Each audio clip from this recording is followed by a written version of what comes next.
A paz, igreja. Amém. Eu acho que... acho não, tenho certeza é de Deus. Essa semana eu tenho lido bastante. E eu tenho refletido muito nos fariseus, em tudo que os fariseus fizeram ali, por quê, e procurado entender. Mas eu tinha uma palavra que eu estava lendo, e aí, que casa muito com essa que o irmão Francisco estava falando, que é Mateus 10, versículo 26. Nós nos preocupamos muito. Eu estava pensando esses dias, Senhor, a gente sobe lá em cima do altar e nós ficamos numa preocupação, Senhor. O que eu vou falar? A forma que eu vou sair do altar, o que eu vou falar em cima do altar, como vai ser, Senhor, a palavra, e nós ficamos naquela coisa, naquela preocupação, Senhor, mais ou menos não, ou diretamente eu vou me sair bem, eu não vou me sair bem, Senhor, talvez isso seja, não sei, pastor, mas isso é uma preocupação de como as pessoas vão ver, né? Não deixa de ser. Então quer dizer que eu estou me preocupando com o ser humano. Não que eu não deva me preocupar, devo me preocupar porque nós somos causas uns dos outros, né? Mas o que eu tenho que me preocupar, a palavra não é minha, a palavra é do Senhor. A palavra é do Senhor. Se nós só falarmos, subirmos aqui nesse altar e falarmos a palavra do Senhor, nós estamos falando a palavra dele. Ele, tudo é para ele, tudo é dele, tudo vem dele. Então, tem certas preocupações que elas têm que sair de nós. Elas não têm que existir. Nós viemos no altar para falar a palavra que é dele. Nós viemos aqui e tantas outras coisas que nós nos preocupamos. Quando o Senhor diz para nós assim, irmãos, o nosso maior trabalho na nossa vida é descansar. Deus. Esse é o maior trabalho na nossa vida. Entrar no descanso do Senhor. Porque nós ficamos ali, por mais que nós não tenhamos aquela ansiedade que todo mundo fala, a ansiedade de paralisar, isso e aquilo, mas nós ficamos preocupados, nós ficamos pensando, nós ficamos ali, disse que é remoendo, sabe? E não é para nós estarmos preocupados, é para nós entrarmos no descanso do Senhor. Não é para nós nos preocuparmos com o que nós vamos falar aqui. É preciso conhecer, é preciso, e sim, mas não nos preocuparmos no sentido de se sair bem ou isso, aquilo. Eu estou falando a palavra do Senhor. É a palavra do Senhor que tem que falar com a senhora, é a palavra do Senhor que tem que falar com o Senhor. Não é eu, Clécia, eu sou porta-voz dele. Apenas isso. E aí, Mateus 10, 26 diz assim, portanto, não os temais, porque nada é encoberto que não haja de revelar-se, nem oculto que haja de se saber. Nós não devemos nos preocupar. Tem pessoas que têm excesso de ciúmes, excesso de coisas. Irmãos, irmãs, nós só temos que confiar no Senhor. Porque uma vez que Ele diz assim, olha, você não precisa sair daqui preocupada com nada. Se você tiver alguém, não precisa se preocupar. Sabe por quê? Não há nada em oculto que não haja de ser revelado. Glória a Deus. Em outra época, em outra parte, ele diz assim, por que vós temeis os homens que matam a carne, matam o corpo, mas por que vós não temeis aquele que pode lançar a sua alma no inferno? Então tem preocupações que elas têm que sair das nossas vidas, têm que sair da nossa mente. Tiremos essas preocupações e coloquemos e busquemos o descanso no Senhor, porque Ele é verdadeiro. Glória a Deus. Ele é. Amém? Essa é a palavra do Senhor e glória a Deus. Amém. Glória a Deus. Aleluia. Glória a Deus. Diácono Emerson vai louvar o nome do Senhor e enquanto ele louva, nós também louvaremos com as nossas contribuições. Amém? Deus abençoe.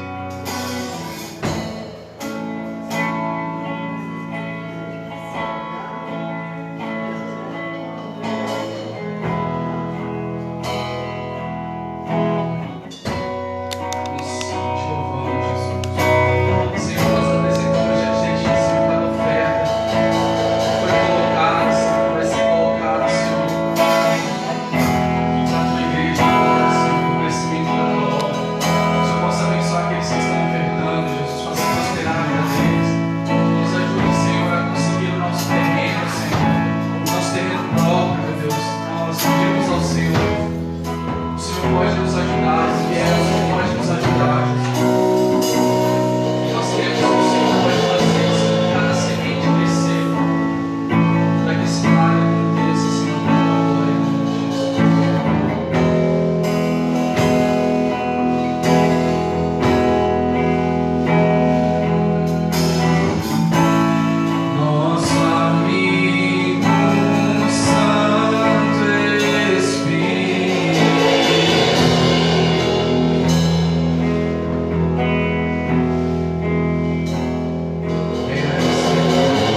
parece que é fácil, né? Eu fico feliz de ver esses jovens servindo ao Senhor, adorando a Deus e realizando aquilo que o Senhor, né, nos chamou para fazer, amém? E tudo isso tem um propósito, é nós revelarmos a graça de Deus, a sua salvação e o seu amor. E é sobre isso que eu quero compartilhar com os irmãos nesta noite. O meu tema hoje aqui é a salvação em Cristo Jesus. Eu quero usar como base para a nossa reflexão Tito, capítulo 2, do versículo 11 ao versículo 12. Glória a Deus. Nós vamos ler o 11, o 12, o 13 e o 14. O apóstolo Paulo escrevendo essa carta para esse jovem pastor que estava ali na ilha de Creta, e ele o deixou ali para organizar a igreja. Ainda era muito jovem, mas já era um homem de Deus, semelhante a Timóteo, que também estava pastoreando a igreja de Éfeso. Ele escreve essa carta aqui admoestando eles sobre diversos assuntos, e aqui ele fala acerca da salvação. Tito capítulo 2, versículos 11, 12, 13 e 14 nos diz assim, porque a graça de Deus se há manifestado, trazendo salvação a todos os homens, ensinando-os que, renunciando à impiedade e às concupiscências mundanas, vivamos neste presente século sóbria, justa e piamente, aguardando a bem-aventurada esperança e o aparecimento da glória do grande Deus e nosso Senhor Jesus Cristo, o qual se deu a si mesmo por nós para nos remir de toda iniquidade e purificar para si um povo especial, zeloso e de boas obras. Amém? Pai, nós te agradecemos pela tua palavra, que é a lâmpada para os nossos pés e a luz para o nosso caminho. Ela é o pão que alimenta a nossa alma e a água que sacia a nossa sede espiritual, Pai. E sobre essa grande fonte que é a salvação que nós queremos falar nesta noite, Deus. Inspira-me, Senhor, a transmitir a tua palavra, e aqueles que acompanham aqui no culto, Pai, ou que vão acompanhar através desta live, ou até em outro momento através da gravação deste culto, Senhor, que tu possas ministrar ao coração a importância de ter um encontro pessoal com Jesus e conhecê-lo como seu Senhor e como seu Salvador, como seu Salvador e como seu Senhor, ó Pai. É isso que nós te pedimos em nome de Jesus. Amém. Queridos, nas quintas-feiras nós intitulamos o culto de culto evangelístico, porque o nosso propósito principal é compartilhar o Evangelho de Jesus. As doutrinas principais que falam sobre a salvação, sobre a graça, sobre o conhecimento que a pessoa pode ter para um dia ter a vida eterna em Cristo Jesus. E quando nós olhamos para a Bíblia, nós vemos que a salvação, ela se consuma, né, ali no Novo Testamento. Mas é uma promessa que já vem desde o Antigo Testamento. Quando nós falamos de salvação, nós falamos principalmente do direito que o homem tem a ter a vida eterna, porque nós não somos daqueles que acreditam que morreu e acabou. Nós acreditamos que a morte não é o fim. Pelo contrário, a morte ela pode ser um começo muito prazeroso, muito ditoso, muito glorioso, ou pode ser um começo muito infame, muito triste, muito depreciativo. E é disso que eu quero falar. Essa crença, essa confiança no que está escrito na Bíblia é o que me move a pregar o Evangelho já há alguns anos. Na verdade, há quase 30 anos, pouco mais de 30 anos. Então, a primeira coisa que eu quero dizer aqui nesta noite sobre salvação é que ela é um presente de Deus. O apóstolo Paulo, quando ele escreve a carta dele lá para a igreja de Éfeso, instruindo aquela igreja, ele diz que nós somos salvos pela graça, né? Ele diz assim: pela graça sois salvos por intermédio da fé. Isso não vem de vocês, é um dom de Deus, ou seja, é um presente. A palavra dom significa presente, um presente oferecido gratuitamente para alguém. E ele diz mais: não vem das obras para que ninguém se glorie. Existe uma igreja muito grande no mundo, né? É conhecida como a maior denominação cristã, que ela ensina que o homem é salvo pela graça, mas também pelas obras. A palavra de Deus não nos diz assim. A tradição religiosa pode dizer isso, mas a Bíblia Sagrada ela diz que a salvação ela é proveniente da graça de Deus. É que nem quando nós recebemos um presente de alguém. não precisamos necessariamente fazer alguma coisa para alguém nos presentear. Assim é a salvação. Deus arquiteta um plano para salvar a humanidade, para mudar radicalmente a história da humanidade, e Ele oferece isso gratuitamente para a humanidade. Lógico, para a gente é grátis, mas para Deus teve um alto preço. A Bíblia Sagrada fala que Jesus Cristo, o Filho de Deus, a segunda pessoa da Trindade, ela encarna, se torna um ser humano e morre para que nós pudéssemos ser salvos. O apóstolo Pedro, falando sobre isso, ele diz que não foi com pedras preciosas, não foi com ouro e nem com prata que nós fomos resgatados da nossa vã maneira de viver, mas com o sangue de Jesus Cristo que foi vertido por nós. Então, para nós a salvação chega de forma gratuita, mas para Deus houve um alto preço. Para o Cristo Jesus houve um alto preço, que foi entregar a sua vida ali na cruz do Calvário. Mas a primeira coisa que tem que ficar evidente para nós é que a salvação ela chega para o ser humano de forma gratuita. Não há nada que você faça para que Deus te ame mais, e não há nada que você faça para que Deus te ame menos. Deus te ama e ponto, Romanos 5, versículo 8 fala que Deus prova o seu amor para conosco em que Cristo morreu por nós quando nós ainda éramos pecadores. Então, a primeira coisa que eu quero falar acerca da salvação é que ela é um presente de Deus. E como está escrito aqui no versículo 11, diz assim: porque a graça de Deus, ou seja, o favor imerecido de Deus, se há manifestado, trazendo salvação a todos os homens. Então o desejo de Deus é salvar a humanidade. Segundo lugar, para que a gente receba isso de forma gratuita, é necessário nós termos uma palavra bem pequenininha. Ela só composta de 2 letras, que é a fé.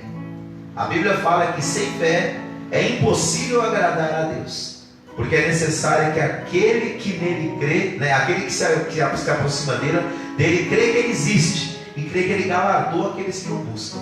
Então, sem fé é impossível agradar a Deus. Em Marcos capítulo 16, versículo 15, o próprio Senhor Jesus, nas últimas instruções que ele estava dando para os discípulos depois dele ter ressuscitado, ele fica 40 dias com eles, dando provas irrefutáveis que ele tinha ressuscitado. E no finalzinho desse período ele leva eles lá para o Monte das Oliveiras, lá onde ele orou muitas vezes com eles, no Getsemane. E ele vai para um local mais aberto, e naquele lugar ele diz a palavra do Senhor que ele nos dá uma ordem. Ele nos dá aquilo que nós chamamos de grande comissão, que é uma ordem de nós irmos por todo mundo e pregar o Evangelho a toda criatura. Ele disse: aquele que crer e for batizado será salvo. Esse crer fala de fé, fala de acreditar, fala de confiar, fala de se lançar, como já foi falado hoje aqui, e descansar no Senhor. Então, a salvação é um presente? Sim. É gratuito? Sim. É um dom de Deus? Sim. Mas só é recebido por aqueles que creem. É por isso que o trabalhar do diabo é sempre fazer com que as pessoas duvidem ou que sejam incrédulas. O pior pecado que existe no mundo é o pecado da incredulidade. Mas pastor, ele é pior que a blasfêmia contra o Espírito Santo? É, porque só blasfêmia contra o Espírito Santo quem é incrédulo. Então, a incredulidade é não crer naquilo que Deus faz, não crer em quem Deus é, não crer naquilo que Deus diz na sua palavra. Tanto que o versículo seguinte de Marcos capítulo 16, o 15 diz que aquele que nele crê será salvo. Mas o 16 diz que aquele que não crê já está condenado. Então você vê o tamanho da gravidade da pessoa não acreditar em Deus. Porque assim, não acreditar na minha palavra, eu sou um ser humano, eu posso falhar. Não acreditar na palavra de uma autoridade, ela pode falhar. Mas não acreditar no que Deus diz. Então, quando o homem não acredita no que Deus diz, o plano da salvação não está aberto para ele. Por quê? Porque ele o rejeita pela incredulidade. Então assim, nós nada fizemos para que nós fôssemos condenados. Nós já nascemos com o germe do pecado dentro de nós. Paulo dizia: o bem que eu quero fazer se eu não faço, mas o mal que eu quero fazer se eu faço. Então a gente já nasce com o chassi torto, Dizem que quando o carro bate, se entortou o chassi, pode jogar fora, porque você arruma tudo no carro, mas se entortou o chassi, não tem como trazer o chassi de volta para o lugar. O ser humano nasce com o chassi torto. E o que Deus faz? Ele dá um presente para a gente para colocar o chassi no lugar, né? Mas para colocar o chassi no lugar, para o carro andar direito, tem que crer. E algumas pessoas não creem. E esse grupo dos que não creem, eles sempre estiveram presentes. Desde o Antigo Testamento até o Apocalipse. Você vai ver 3 grupos de pessoas. Quando a palavra de Deus é exposta, tem um grupo que crê. Esse grupo, Jesus chamou lá em Marcos capítulo 4 de boa terra. Ou seja, a semente cai e a boa terra. E outra coisa, quem decide se a terra é boa ou é ruim, não é o outro não, sou eu. Porque sou eu que decido se eu quero crer ou não, mediante a exposição da palavra e do que o Espírito Santo está falando comigo. O que acontece? Quem é boa terra, ele aceita a palavra. Então, o que acontece? Acontece transformação. Tem um grupo que crê. Tem o segundo grupo que está em dúvida. Se você ler lá Atos dos Apóstolos, você vai ver que quando Paulo pregava, muitas das vezes algumas pessoas diziam: olha, eu gostei dessa sua mensagem, vou voltar semana que vem para ouvir de novo. Que as pregações lá eram no sábado na sinagoga. Eles diziam: a semana que vem a gente está aí de novo. Tem um grupo que fica nesse negócio de sábado, e nunca se converte, né? Mas está sempre em cima do muro, está na dúvida. Mas tem um grupo que rejeita. Tem um grupo que na hora que você fala da salvação, você fala da graça de Deus, você fala do plano eterno, a pessoa em si, já na sua incredulidade, ele rejeita. Ele pode mudar? Pode. Mas de cara, ele já rejeita.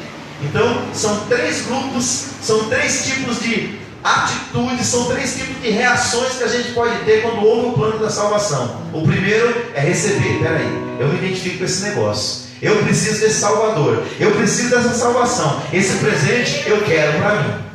Tem o segundo grupo que diz assim: eu vou continuar te ouvindo, né? Vou lá aproveitar teu culto, vou lá participar da reunião familiar, de repente eu até frequento a escola bíblica, mas eu ainda não está na dúvida. Mas tem um grupo que não quer saber. Quanto mais você fala do Evangelho, mais ele rejeita. Mas até esse grupo, se ele se converter, se ele se arrepender, para ele também tem jeito. Então, salvação é um presente de Deus, mas ela também é pela fé. Aquele que crê e for batizado será salvo. Terceiro lugar, irmãos, ela só vem através de Jesus. Nós nunca ouvimos tantas pregações que confundem a cabeça das pessoas como os dias que nós estamos vivendo. Por quê? Numa tentativa de aliar a filosofia cristã às filosofias deste mundo, os camaradas estão cometendo uma coisa que é chamada sincretismo religioso. Eles estão misturando as filosofias. E qualquer filosofia você pode misturar. Mas quando você mistura a filosofia cristã com outra filosofia religiosa, não é a outra que perde, é a nossa que perde o efeito. Porque a Bíblia fala: se colocar qualquer outro fundamento além de Jesus, você anulou a obra. Era o que faziam os judaizantes lá na Galácia. Paulo teve que escrever uma carta para uma região lá, né, no Oriente, que os camaradas estavam ensinando que salvação era através de Jesus e através do judaísmo. Toda vez que você ouvir esse tipo de salvação, esse tipo de mensagem: ó, você precisa de Jesus, mas você precisa... Peraí, se você tentar colocar outra coisa além do fundamento que é Cristo, você estragou a receita. Tem receitas que só funcionam daquele jeito que foi ensinado por quem criou. Colocou qualquer coisa, qualquer ingrediente a mais, você perdeu a receita. Ou seja, não vai sair o resultado que se esperava. E a Bíblia diz isso. A Bíblia diz lá em João capítulo 14, versículo 6. Palavras de Jesus. Ele diz assim: ó, eu sou o caminho, a verdade e a vida. Ninguém vem ao Pai a não ser por mim. Então não existe um caminho alternativo. Só existe um caminho. E é por isso que o Evangelho é tão antagônico e ele incomoda tanto a raça humana. Porque ele trabalha com absoluto. E esse absoluto é: só existe um caminho. Não existe 2, nem 3, nem 1,5. É um caminho para a salvação. E esse caminho é Jesus. João capítulo 3, versículo 16, que a gente chama de texto áureo da Bíblia, João escreveu de forma muito clara sobre isso. E são palavras de Jesus lá em João 3,16. Porque Deus amou o mundo de tal maneira que deu o seu Filho unigênito, para que todo aquele que nele crê não pereça, mas tenha o quê? Vida eterna.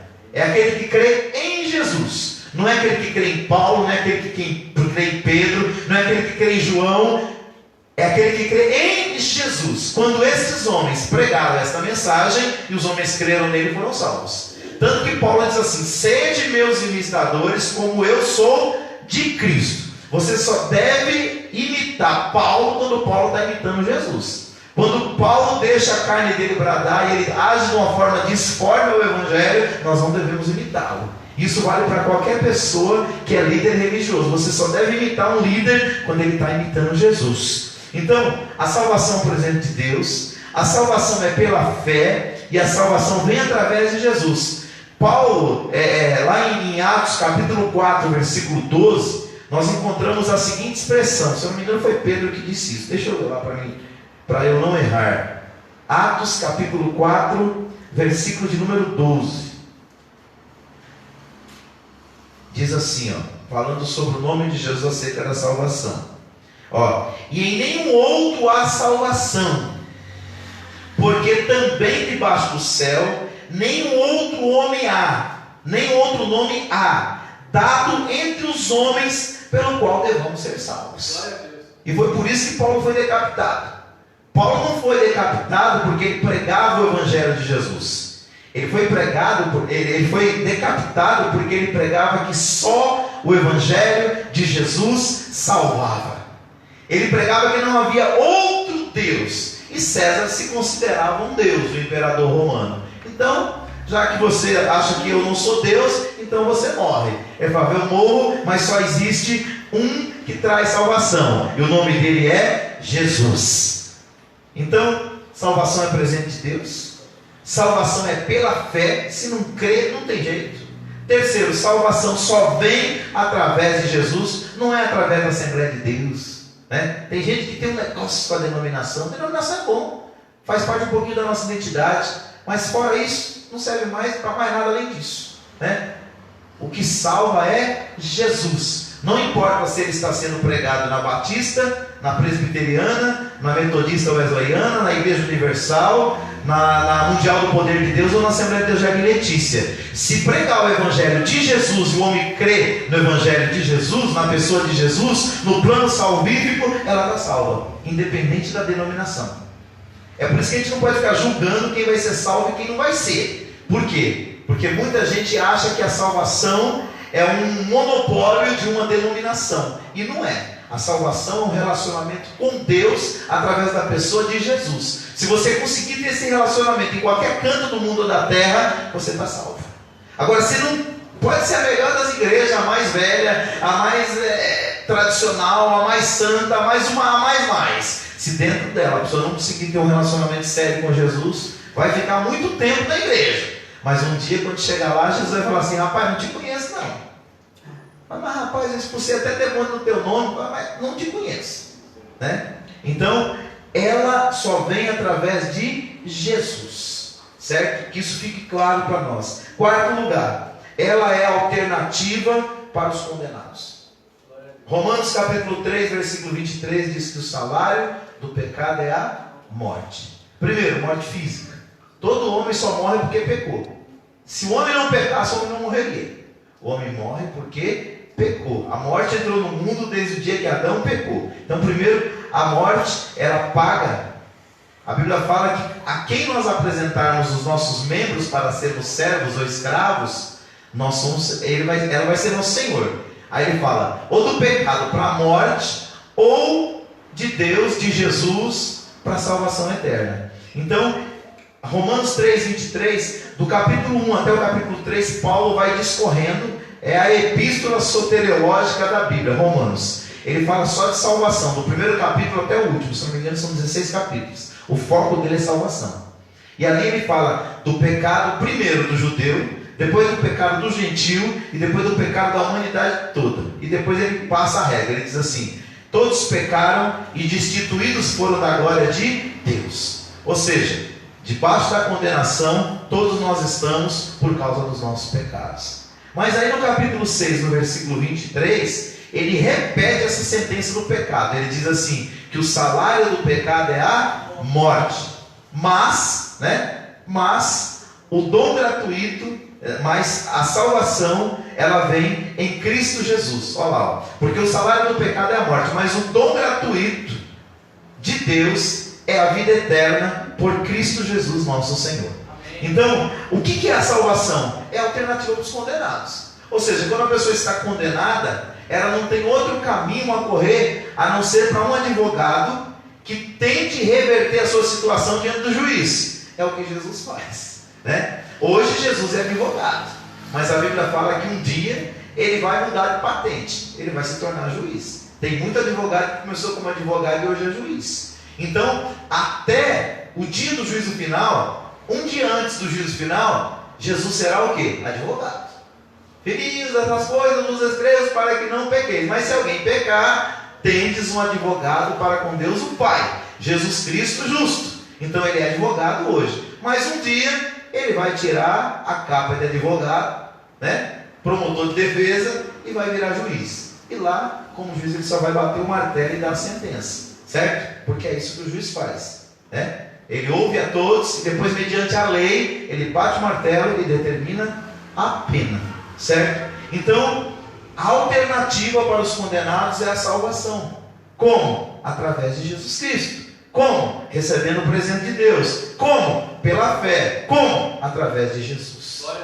Então, salvação primeiro é presente de Deus. Segundo é pela fé. Terceiro, vem através de Jesus. Quarto, é alternativa para quem está condenado. E quinto, ela gera em nós um novo ser. Por que nós passamos a ser salvos? Porque segundo aos Coríntios, capítulo 5, versículo 17, diz que aquele que está em Cristo, nova criatura é. As coisas velhas já passaram e tudo se fez novo. Muita gente pergunta, como é que pode? O cara foi um drogado a vida inteira, o cara foi um cheirador a vida inteira, né? Estava se acabando na droga, de repente ele entra numa igreja e sai de lá dizendo que agora é santo e que abandonou tudo aquilo que estava fazendo de errado. O que aconteceu com ele? Irmãos, aconteceu com ele que a partir do momento que ele aceitou a Cristo, ele foi transformado pelo poder de Deus numa nova pessoa. E Paulo fala que essa nova pessoa não é uma pessoa exterior, é uma pessoa interior. Ele fala que o homem exterior se destrói, se corrompe, se transforma para o mal, mas o homem interior se renova em Deus. Então, da mesma forma que esse homem exterior está fazendo uma curva ruim, o homem interior está fazendo uma curva boa, indo na direção da vontade de Deus. E para confirmar isso, lá em Romanos 8, primeiro, Paulo diz que, portanto, agora não tem mais condenação para aquele que está em Cristo Jesus. Mas por que ele está em Cristo Jesus? Porque ele já não anda mais segundo a carne, mas segundo o Espírito. Porque nele foi gerado o quê? Uma nova pessoa, né? O nosso interior, irmãos, ele é mau. E ele será mau até o dia do arrebatamento da igreja. Mas quando o homem aceita Jesus Cristo, é gerado nele uma nova natureza. Uma natureza espiritual. Uma natureza segundo Deus. Uma natureza alimentada pelo Espírito. Que vai trabalhar para quê? Para que esse homem mau morra, seja soterrado. A Bíblia chama ele de velho Adão. Que esse velho Adão seja o que? Sepultado e que permaneça lá. E que esse novo homem, que agora é segundo Cristo, que é o nosso protótipo, né? Que foi o primeiro da nossa espécie, ele possa nos inspirar a sermos cada vez mais parecidos com o Senhor. Certo? Então, salvação presente de Deus. Salvação é pela fé. Você nunca vai esquecer isso. Salvação vem através de Jesus somente. Salvação alternativa para os condenados. Salvação gera uma nova vida em nós, porque nós passamos a ser uma nova criatura espiritualmente falando. Você continua sendo o mesmo Francisco, a mesma Ivonete, a mesma Dalva, o RG é o mesmo, né? A aparência física ela vai envelhecendo, mas é a mesma. A digital é a mesma do nascedor até a morte. A íris também, só que dentro de você teve uma alteração. A Bíblia fala que o caminho do justo é para cima, para desviar do inferno que está embaixo. Então a gente estava andando a passos largos em direção ao abismo, a condenação eterna. E a salvação, a cruz de Cristo, o Evangelho, mudou radicalmente o nosso interior, nos dando uma nova vida. Sexto, ela é ofertada porque alguém morreu em nosso lugar. A gente nunca pode esquecer disso. E eu quero ler para os irmãos Romanos capítulo 5. Romanos capítulo 5, do versículo 5 até o 9, diz assim, ó. E a esperança não traz confusão, porquanto o amor de Deus está derramado em nossos corações pelo Espírito Santo que nos foi dado. Porque Cristo, estando nós ainda fracos ou em pecado, morreu a seu tempo pelos ímpios. Ele não morreu pelos justos, ele morreu pelos ímpios. Quem são os ímpios? A palavra ímpio significa aquele que desrespeita as coisas sagradas. Nós desrespeitávamos as coisas sagradas, ainda que fôssemos religiosos. Nós, é como diz, né? Era uma no ferro, outra na ferradura, né? A gente acendia uma vela para Deus, outra para o diabo. Porque quando você faz a coisa certa, você ouve a Deus. Quando você faz a coisa errada, você está ouvindo quem? O diabo. E é isso que o homem sem Deus faz. Aqui diz o seguinte: porque Cristo, estando nós ainda fracos, morreu a seu tempo pelos ímpios. Então você era ímpia. Eu era ímpio quando Jesus morreu por mim. Porque apenas alguém morrerá por um justo, pois poderá ser que pelo bom alguém ouse morrer. Ou seja, por uma pessoa honesta, digna, de repente alguém pula na frente e toma um tiro. Agora é por um bandido, por um assassino, por um pedófilo. Será que alguém pula na frente para tomar um tiro? Jesus pulou. Não só para tomar um tiro, mas para perder a própria vida na cruz do Calvário. Versículo 8: mas Deus prova o seu amor para conosco, em que Cristo morreu por nós, sendo nós ainda pecadores. Versículo 9: logo muito mais agora, sendo justificado pelo seu sangue, seremos por ele salvos da ira. Que ira é essa que ele está falando aqui? É a ira que a igreja pós-moderna não quer pregar. O mesmo Deus da Bíblia que fala do seu amor, da sua graça, da sua benignidade, do seu favor, fala da sua ira com as coisas pecaminosas, com aquilo que fere a santidade de Deus. Então a Bíblia, o Antigo Testamento todo, trata a grande tribulação como o dia da ira do grande Deus. Ou seja, quando os juízos de Deus, 21 juízos serão derramados sobre a terra. Porque a Bíblia fala que o nosso Deus é um Deus que se ira todo dia. Ele não peca, mas ele se ira. O que é se irar? É ficar nervoso na linguagem aqui do paulistano aqui, com aquilo que está vendo de errado. Sabe quando você fica indignado quando alguma coisa errada está acontecendo e você não pode mudar aquilo? Deus, ele se ira, só que ele não fica indignado que nem eu, porque ele pode mudar e ele vai mudar um dia. Ele já determinou o dia que ele vai fazer isso. Mas voltando aqui para a nossa reflexão, para a gente concluir. A salvação só é ofertada porque alguém morreu em nosso lugar, de forma vicária, de forma substitutiva. Então a cruz que Jesus carregou não era dele, porque primeiro o julgamento dele foi arbitrário, foi numa madrugada. Segundo, as testemunhas eram mentirosas, eram testemunhas que transformaram a mentira em verdade, a verdade em mentira. Então Jesus foi julgado de forma ilegítima, mas para que se cumprissem as escrituras, ele morreu em nosso lugar. E na hora que ele foi para a cruz, nem cruz dele ele tinha, porque não foi feita uma cruz para ele, foi feita uma cruz para Dimas, foi feita uma cruz para Jefferson e foi feita uma cruz para Barrabás. Então a cruz que Jesus morreu, segundo os estudiosos da Bíblia, foi a cruz de Barrabás, que representava o quê? Todos nós. Porque Barrabás não foi para a cruz, foi solto, foi anistiado, foi inocentado para quê? Para que um justo morresse. Então o justo morreu no lugar do injusto, o santo no lugar do pecador, né? O inocente no lugar do perdido, condenado, né? Que éramos todos nós. Então quando nós olhamos para a Bíblia, nós entendemos que só estamos aqui porque alguém morreu em nosso lugar. Esses dias eu ouvi alguém pregar aqui, não lembro quem foi, mas é aquilo, nós pecamos. E Deus, quando nós pecamos, Ele precisa o quê? Nos julgar e nos condenar. Mas quando Ele nos julga em quem? Em Cristo. E como Cristo nunca pecou, nós somos inocentados porque nós estamos nele. Está vendo por que é importante crer? Então algumas pessoas dizem, não, você acha que Deus vai salvar alguém ou deixar de salvar alguém simplesmente porque ele não crê em algo que disseram? Não, irmão, isso é um princípio basilar, né? Da vida.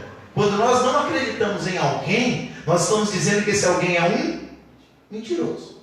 Então quando eu não acredito naquilo que a Bíblia, que a palavra de Deus diz, naquilo que o próprio Deus revela, eu estou dizendo que Deus é mentiroso. Então se Deus é mentiroso, Ele não pode me justificar. O que Ele fez por mim não tem validade nenhuma. Testemunha mentirosa não tem valor nem no tribunal, se o tribunal for digno, né? Se for digno. Então Ele morreu. A salvação só é ofertada porque alguém morreu em nosso lugar de forma vicária. A palavra vicária significa substitutivo. Está aqui em Romanos capítulo 5, do versículo 5 ao 9. E para encerrar, quando nós falamos de salvação, ela atua em 3 tempos. 3 tempos: passado, presente e futuro. O texto que nós lemos lá, Tito capítulo 3, Tito capítulo 2. Se você avançar mais um pouquinho, Tito capítulo 3, versículo de número 5. Olha o que diz a Escritura acerca da salvação no passado. Tito 3,5 diz assim: não pelas obras de justiça que houvéssemos feito. Eu acho muito bonito isso, irmãos, porque os escritores da Bíblia eles vão escrevendo e um vai completando o que o outro escreveu, né? Porque é a mesma mente que é do Espírito Santo que ilumina todos. Lá em Efésios 2, versículos 8 e 9 está escrito: pela graça sois salvos por intermédio da fé, isso não vem de vós, é um presente de Deus, não vem das obras para que ninguém se glorie, vírgula. Aí o Espírito Santo completa aqui no versículo 5, lá da carta de Tito, diz assim: não pelas obras de justiça que houvéssemos feito, mas segundo a sua misericórdia, nos salvou. Como é que ele nos salvou?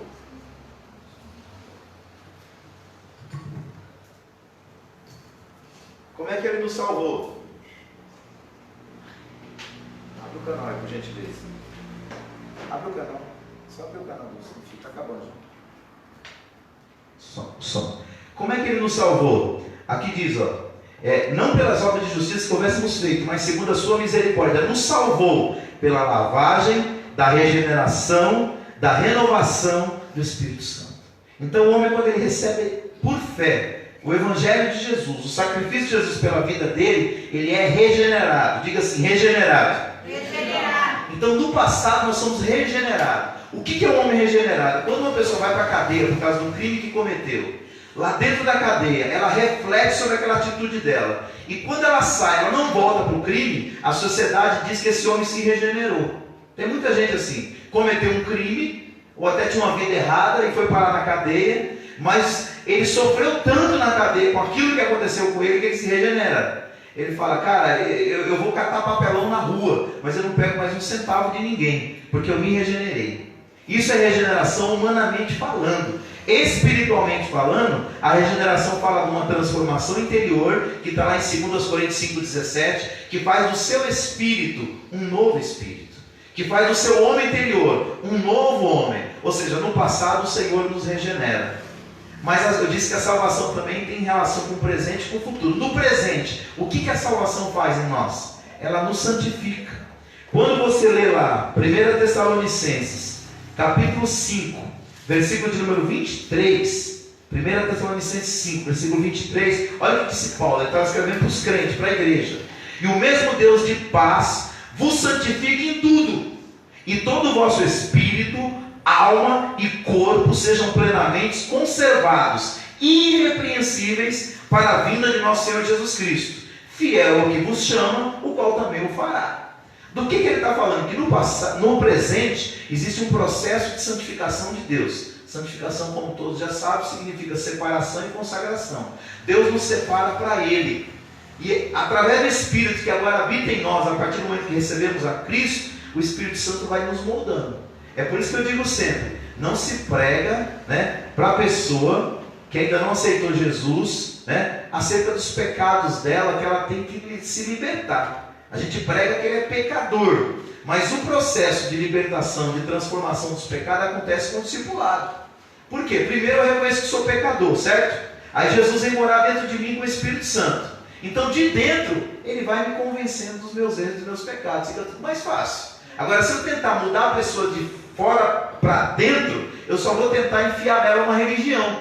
Não acontecerá a mudança real. Ela precisa ouvir a mensagem, entender que é um pecador e que precisa de Jesus, Essa é a mensagem da salvação. Você é pecador, se arrependa e se converta a Cristo. Agora, se converteu a Cristo, aí vem um processo de lapidação. Não pode isso, não pode aquilo, melhor aqui, melhor ali. E esse processo de santificação só termina na eternidade. Só termina quando a gente morre, melhor dizendo, no início da eternidade para nós. Então, no passado o Senhor nos regenera na salvação. No presente Ele nos santifica. E para fechar, no futuro Ele nos glorificará. Último texto que eu vou ler. 1 Tessalonicenses, ou melhor, 1 Coríntios, capítulo 15. Primeira carta de Paulo aos Coríntios, capítulo 15. Deixa eu ver aqui o versículo. Aqui o apóstolo Paulo está falando da ressurreição para uma igreja que estava sendo atacada sobre a ideia que a ressurreição não existia. E ele diz assim, versículo 51 do capítulo 15: eis que vos digo um mistério, na verdade nem todos dormiremos, entenda aqui como morreremos. Ele diz: nem todos morreremos, mas todos seremos transformados, no momento, no abrir e fechar de olhos, ante a última trombeta. porque a trombeta soará, os mortos ressuscitarão incorruptíveis e nós seremos transformados. Porque convém que isto que é corruptível se revista de incorruptibilidade, isto que é mortal se revista de imortalidade. E quando isso que é corruptível se revestir de incorruptibilidade, isso que é mortal se revestir da imortalidade, então cumprir-se-á a palavra que está escrita: tragada foi a morte na vitória. Esse processo aqui, irmãos, é chamado na teologia bíblica de glorificação.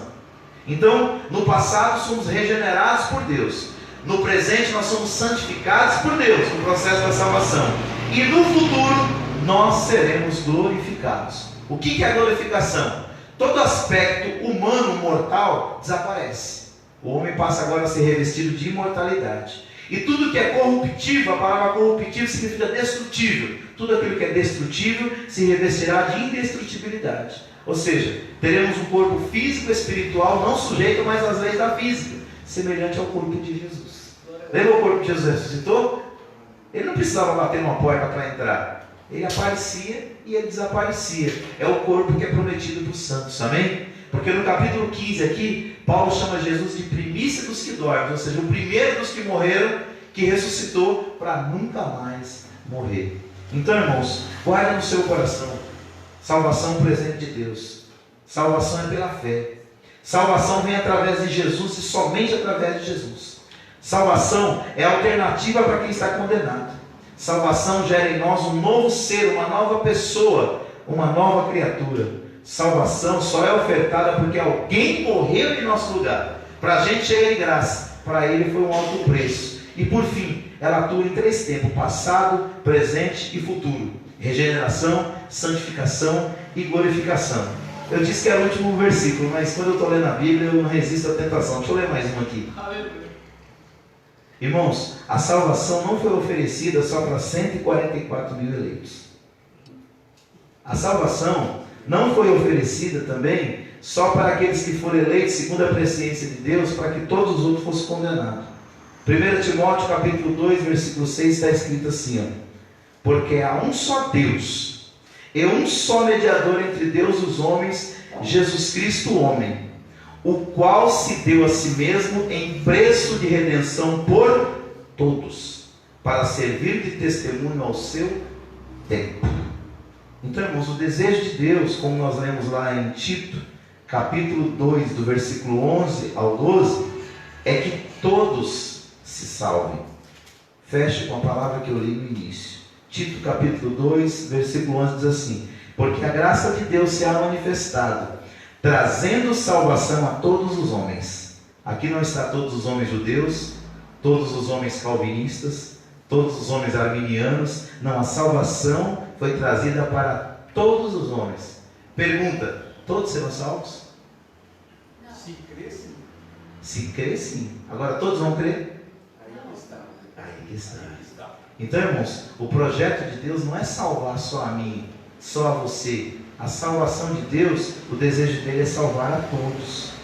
E só para explicar uma coisa sobre a eleição, a Bíblia fala dos eleitos. Só que a Bíblia não diz quem são os eleitos nominalmente. Ela diz que os eleitos são todos aqueles que receberam Jesus Cristo como seu único e suficiente Salvador. Fecho com uma ilustração. Nós estamos aqui dentro da igreja. Quando eu saio para fora aqui, está tendo um tiroteio. Polícia e bandido. Bandido caindo de um lado, polícia caindo do outro, e bala subindo e bala descendo. E muita gente quer correr lá para o outro lado da rua. Aí eu digo assim: aquele que ficar aqui dentro da igreja será salvo, não vai morrer. Aí o que acontece? Nós estamos 50 pessoas aqui, 48 ficam aqui e 2 correm lá para fora, tomam um tiro e morrem. Tomou um tiro porque tinha que tomar? Morreu porque tinha que morrer? Não, irmãos. A Bíblia fala que o atalaia, ele está lá em cima dando um aviso. Ele está sempre avisando, para quando o inimigo chegar, a gente reagir. Então, nós temos que atender os vários alertas que Deus dá. Então, o que acontece? O que o pregador faz? Ele alerta as pessoas. Essa é a função do pregador. Essa é a função do profeta. Essa é a função do apóstolo. Essa é a função do cristão. Alertar as pessoas. Jesus é a grande salvação. Mas só vai ser salvo quem estiver nele. Ele fala: se vós estiverdes em mim e eu estiver em vós. Né? Então nós precisamos estar nele. Cristo em vós, a esperança da glória. O segredo é estar e permanecer em Jesus. Amém? Aquele que perseverar até o fim será salvo. Ou seja, sua salvação será consumada. Vamos orar, irmãos? Que o Senhor nos ajude a perseverar até o fim. E que o Senhor nos ajude a, em tempo presente, resgatarmos aqueles que quiserem ter um encontro pessoal com Jesus. Porque no céu não terá uma pessoa com o braço torcido empurrado céu adentro. Mas no inferno também não. Né? E como diz Cláudio Duarte, para ir para lá, para ir para o céu tem que ter fé. Agora na concorrência não precisa de fé. Você não precisa acreditar nele. Deus e Pai, em nome de Jesus Cristo nós oramos agradecidos por essa palavra que o Senhor nos deu nesta noite, Pai.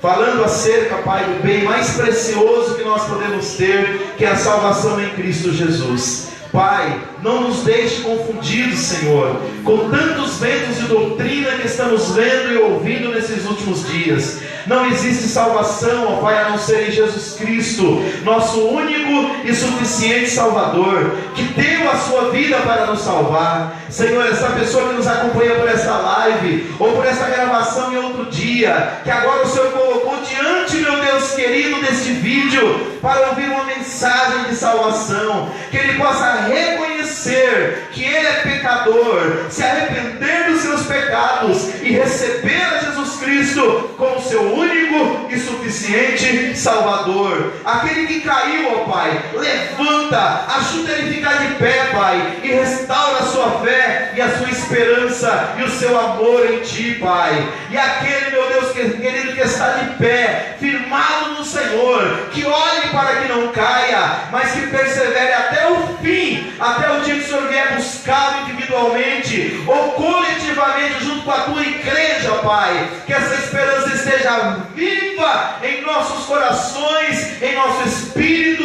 em nossa alma, em nosso ser, Pai. É o que eu te peço, em nome de Jesus Cristo. Amém e amém. Despede o teu povo em paz agora, Senhor, livrando e guardando de todo mal no retorno para os seus lares. É o que eu te peço no nome de Jesus. Amém e amém. Queridos, amanhã nós vamos fazer um culto na casa da irmã Margarida. A irmã Margarida está muito doente, passou por uma cirurgia recentemente. É uma irmã que durante anos nos ajudou muito nos trabalhos nos lares e agora está impossibilitada. Amanhã, 8 horas da noite, nós vamos estar na casa dela, aqui pertinho, né? Umas 10 casas aqui do lado da igreja. Das 8 às 9 estaremos lá adorando a Deus junto com ela. Amém? Ela passou por uma cirurgia, está se recuperando e nós vamos lá agradecer a Deus pela vida dela. No domingo, às 18 horas, nós estamos aqui para o culto de Santa Ceia, cercarmos a mesa do Senhor até que Ele venha nos buscar. Amém? Que o grande amor de Deus, nosso Pai, que a maravilhosa graça de Jesus Cristo, seu Filho, e que a doce consolação do Espírito Santo seja com cada um de vós. Não só agora, mas para todos sempre. Todos digam amém. Vamos aplaudir o nome do Senhor.